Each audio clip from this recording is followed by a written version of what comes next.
Bonjour à toutes et à tous, bienvenue sur éducatif.fr. Aujourd'hui, on va avoir une démonstration en classe de seconde d'arithmétique. C'est une démonstration qui est un peu difficile quand on débute, mais il faut la connaître.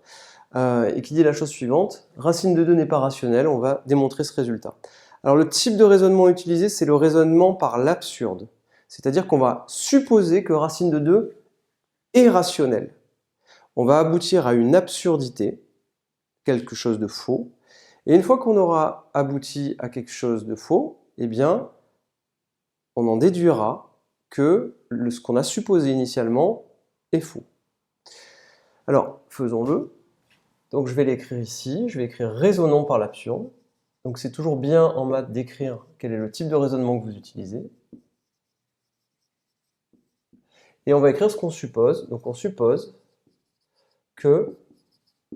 Alors, vous mettez 2 points, et en termes de rédaction, vous supposez que racine de 2 est rationnelle. L'ensemble des rationnels, c'est Q. Supposons que racine de 2 appartienne à Q. C'est-à-dire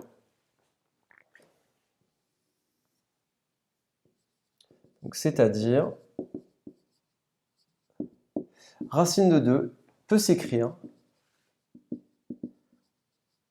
sous la forme, alors P sur Q.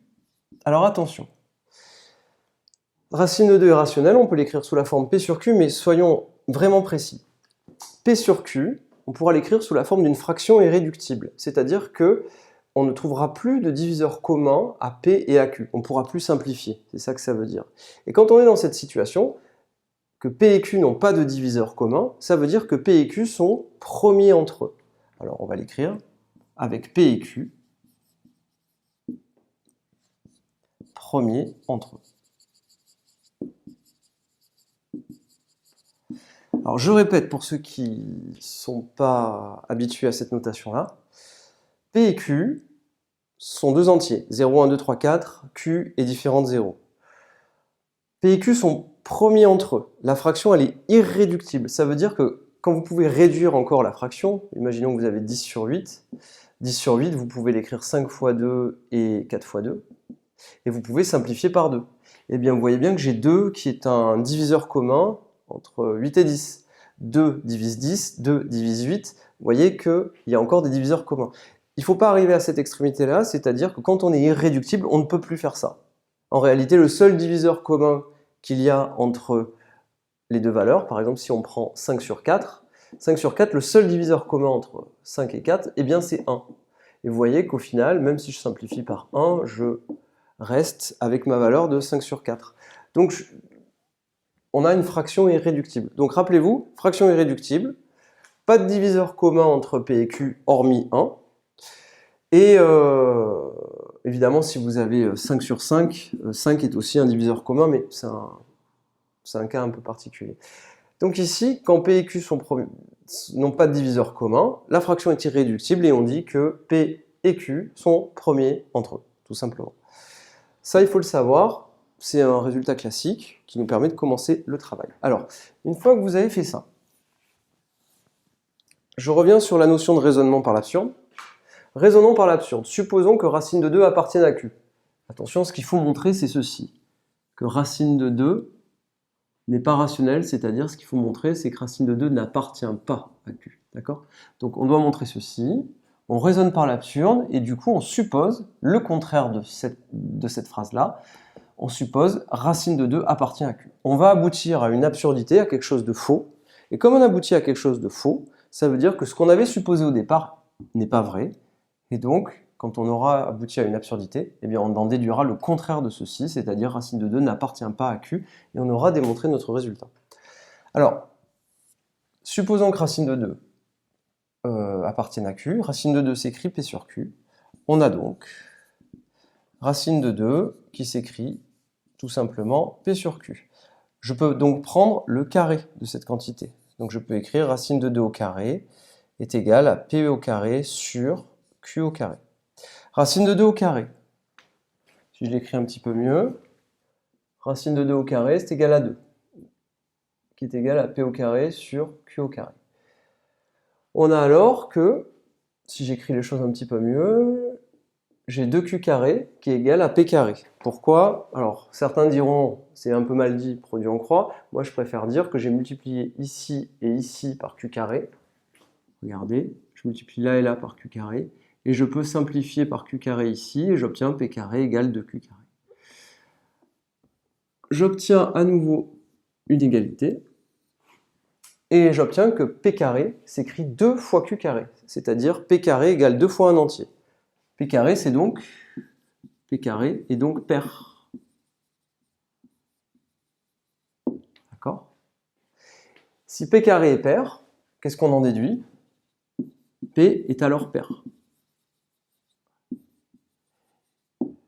J'ai fait une vidéo précédemment sur ça. Si P est pair, P carré est pair. Si P est impair, P carré est impair. Et réciproquement. P carré est pair, vous en déduisez que P est pair. Alors ça, il faut le savoir.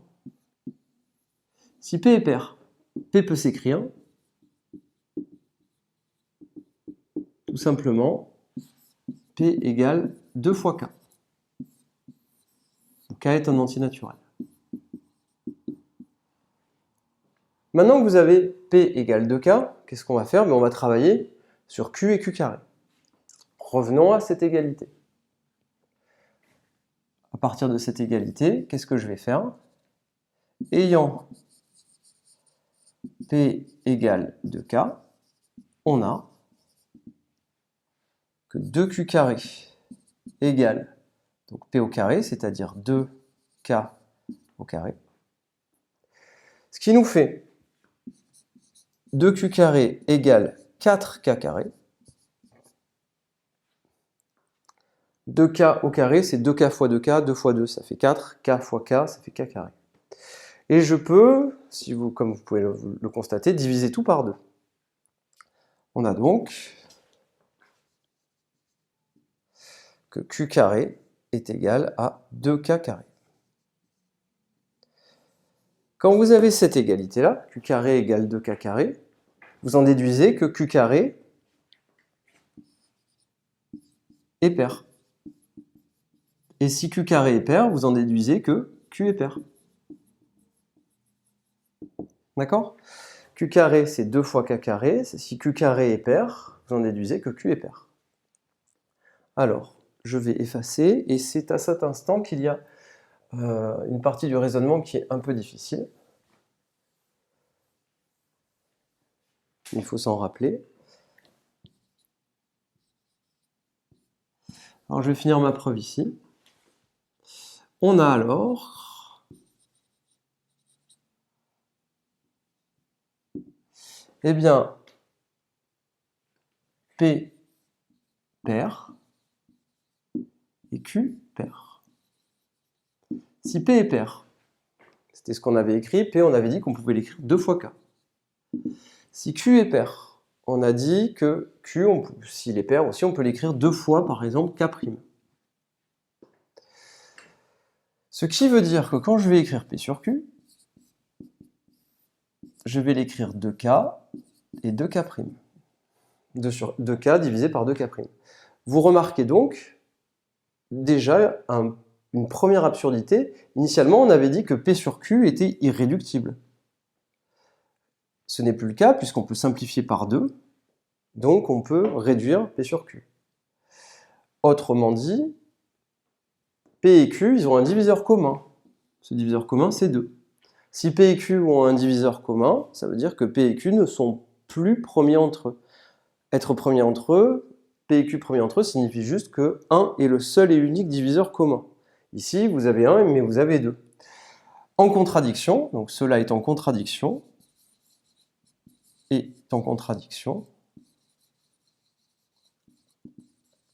avec ceci. Alors, cette notation-là, vous la verrez de temps en temps. P et Q premiers entre eux, c'est ça que ça signifie. En conséquence, on arrive à un résultat qui est faux.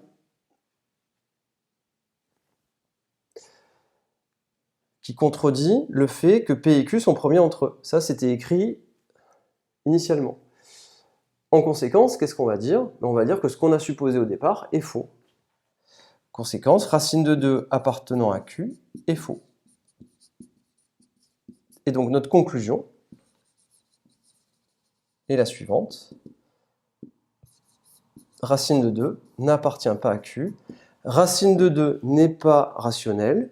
Et ça veut dire que si vous prenez, comme je vous l'ai expliqué dans une vidéo précédente, un carré de longueur une unité, et que vous tracez la diagonale de longueur, du coup, racine de 2, eh bien vous ne pouvez pas partager cette diagonale en petits segments de même longueur. Et que la somme de tous ces petits segments soit égale à la longueur racine de 2. Alors, je vous conseille de retravailler ce type de démonstration, de regarder toutes les étapes, ça demande beaucoup de travail, mais il faut le faire et ça vous permettra d'énormément progresser sur les démonstrations un peu plus conséquentes en maths dès la classe de seconde. Je vous remercie et à très bientôt sur Educative.